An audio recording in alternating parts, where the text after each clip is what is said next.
Hey guys WhatsApp. আজ আমাদের plan হচ্ছে দুর্গাপুজো দেখতে যাওয়া। আজ দশমী। আমাদের রুম থেকে দুর্গাপুজো যেখানে হয় সেটা ওয়াকিং ডিস্টেন্সে আছে। আগে যদি জানতাম না, সত্যি বলছি, ডেলি যেতাম, ডেলি। তাই সবাই মিলে বেরিয়ে পড়লাম, এমন একখানা লুক দিয়ে বেরিয়ে গেলাম। ওই যে গাইস, ওই যে বিল্ডিংটা দেখা যাচ্ছে, ঠিক ওখান থেকে একটা রাস্তা আছে, ঠিক ওইখান থেকে যাবো। আমাদেরকে এই সব কিছুতে সাহায্য করছে আমাদের গুগল ম্যাপ। তো গাইস ফাইনালি আমরা চলে এসেছি সেই জায়গাতে। একটা বিরাট একটা আনন্দ হচ্ছে, 2 বছর পর আমি দুর্গাপুজো দেখ, আর সর্বপ্রথম হায়দ্রাবাদে দেখছি। তো কেমন হয় তোমাদেরকে সেটাই দেখাবো। এই যে ঠিক এই হলটাতে, যেটা আমরা বলি হল, সেই হলে এখানে এটা পুজোটা হচ্ছে, ঠিক আছে।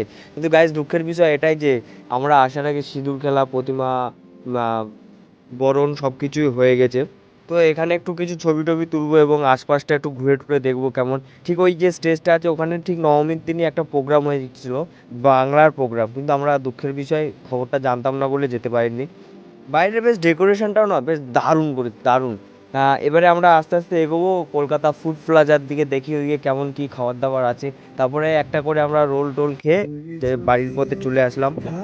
ঠিক এই ব্রিজটা থেকে এই যে রাস্তার গাড়িগুলো ঠিক দেখতে এরকম লাগে, সেই লাগে। তারপরে এসে দেখি রুমের সামনে এখানে রাবণ পোড়ানো হবে, তাই একটু দেখতে চলে আসলাম রাবণটা কেমন, কীভাবে হয়। প্রথমবার দেখছি রাবণ পোড়ানো। তো গাইস এই রাবণটাকে জ্বালিয়ে দিল।